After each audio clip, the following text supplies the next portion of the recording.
नमस्कार, मैं हूं अमित सर और आपका स्वागत करता हूं हमारे इस YouTube चैनल पर जिसका नाम है learn English with Amit sir.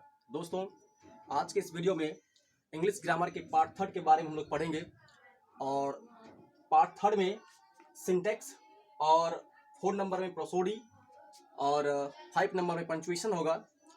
पिछले वीडियो में हम लोग पार्ट 2 इंग्लिश ग्रामर के पार्ट 2 में 2 टॉपिक पढ़े थे जिसमें कि कुछ पॉइंट्स मिसिंग हो गया था, नहीं किसी कारण वह सब बता नहीं पाया था मैंने।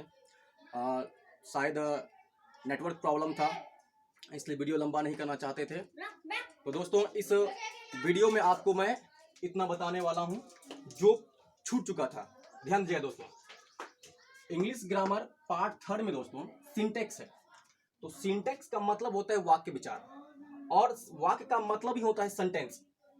तो दोस्तों, सिंटैक्स में हम लोग सेंटेंस के बारे में स्टडी करते हैं, सेंटेंस के बारे में स्टडी करते हैं। तो दैट मीन्स कहने का मतलब ये हो रहा है कि सिंटैक्स का मतलब होता है वाक्य विचार और वाक्य का मतलब ही होता है सेंटेंस। तो जिस इंग्लिश ग्रामर में सेंटेंस के बारे में स्टडी किया जाए या अध्ययन किया जाए उसे हम लोग सेंटेंस कहते हैं। और दोस्तों ध्यान दीजिएगा, सेंटेंस जो होता है वो 4 प्रकार का होता है। कितने प्रकार का होता है? 4 प्रकार का। जी हाँ दोस्तों, सही सुन रहे हैं आप लोग। सेंटेंस जो होता है 4 प्रकार का होता है। और सेंटेंस का डिफिनेशन क्या होता है? A sentence is the group of words having some special meaning is called sentence। दोस्तों, इसका हिंदी हुआ कि शब्दों का ऐसा समूह जिसका अर्थ हो, खास अर्थ हो। सिर्फ अर्थ ही नहीं, सिर्फ आपको हम यहाँ बोल रहे हैं स्पेशल। स्पेशल का मतलब होता है कुछ खास, और यहाँ सब मतलब कुछ, स्पेशल मतलब खास। कुछ खास अर्थ हो, उसी को हम लोग सेंटेंस कहते हैं।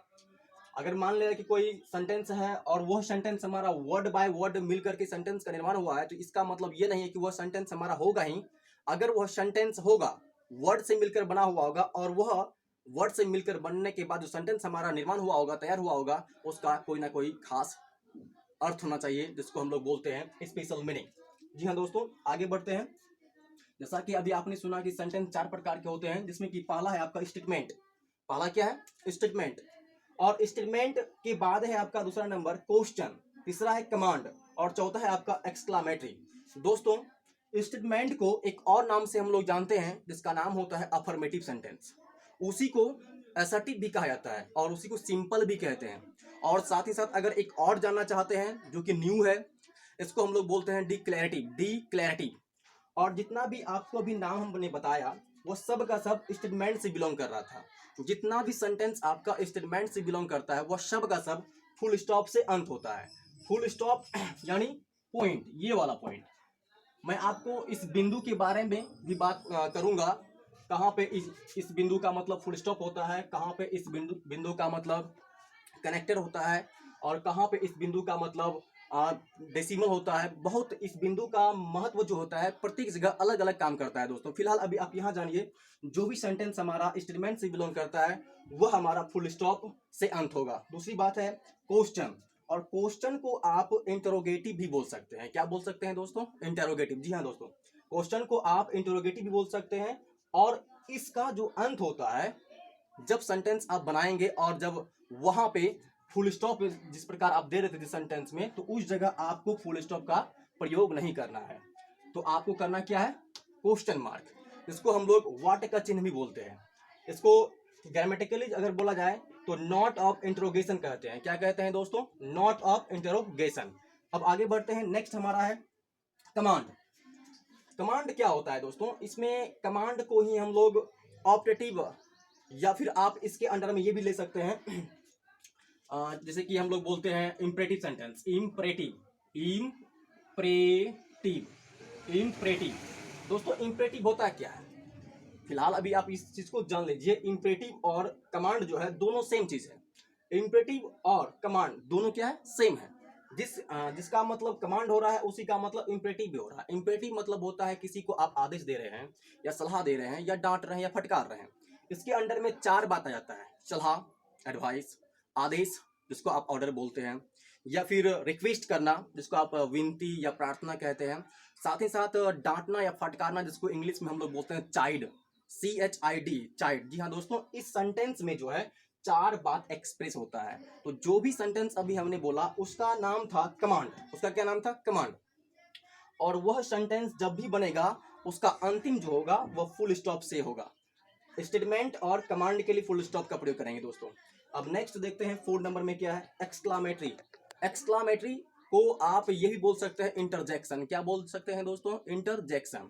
चाहे वो एक्सक्लामेटरी सेंटेंस हो या फिर इंटरजेक्शन हो, उसका एंडिंग जो होगा, एंडिंग मतलब समाप्त जो होगा, नॉट ऑफ एक्सक्लामेशन चिन्ह से होगा। दोस्तों इस चिन्ह को हम लोग नॉट ऑफ एक्सक्लामेशन कहते हैं ग्रामेटिकली अगर बोला जाए तो।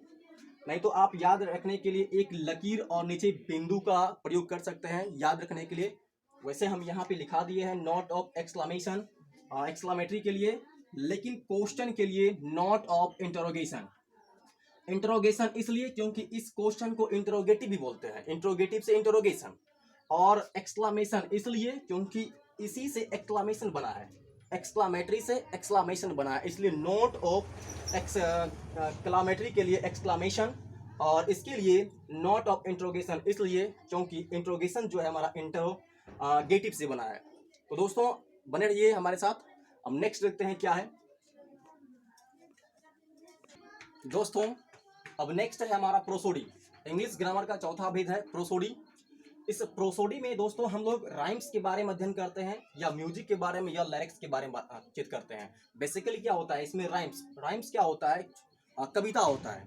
म्यूजिक मतलब आप लोग जानते हैं संगीत हो रहा होगा, और लिरिक्स जो है इसी में आता है, लिरिक्स संगीत, और इसको भी आप संगीत के ही रूप में गिनती कर सकते हैं, नो डाउट।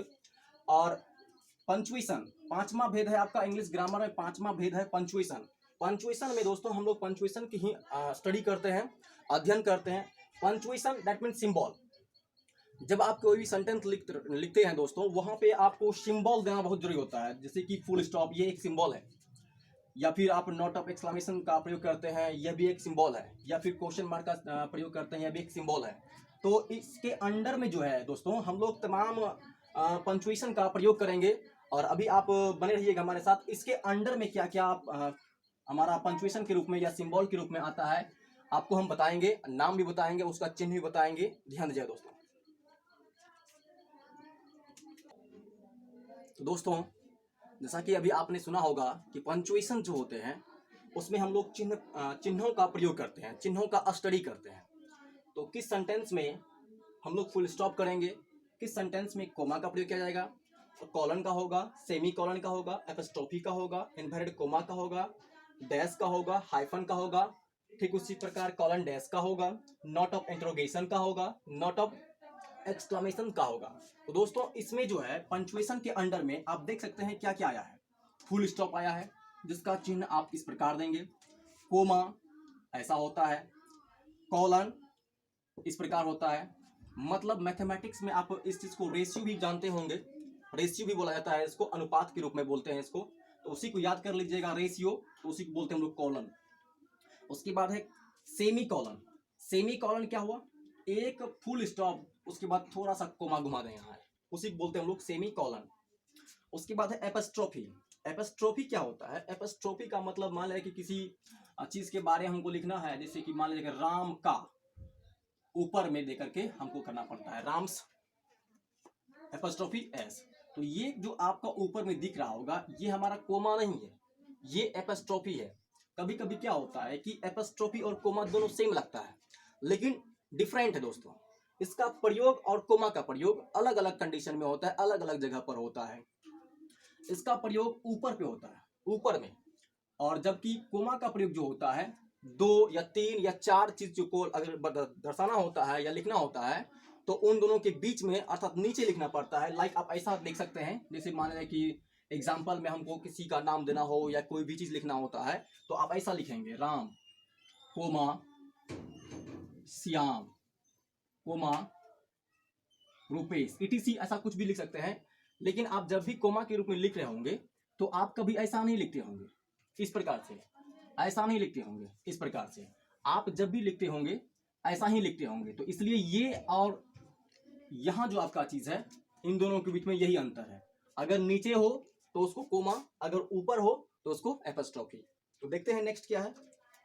नेक्स्ट हमारा इन्वर्टेड कोमा है दोस्तों। इन्वर्टेड कोमा, इसको आप ऐसा ही बोल सकते हैं, इन्वर्टेड इन्वर्टेड इन्वर्टेड। तो इन्वर्टेड कोमा को ध्यान में रहे दोस्तों कोटेशन भी कहते हैं, कोटेशन मार्क्स। कोटेशन मार्क्स, मैंने मार्क्स यहाँ नहीं लिखा है, आप समझ जाइए। इन्वर्टेड कोमा को हम लोग क्या बोलते हैं, कोटेशन, जिसका चिन्ह ऐसा होता है दोस्तों। यहाँ पे मैंने दो टाइप से लिखा है, एक इस तरह से, दूसरा इस तरह से।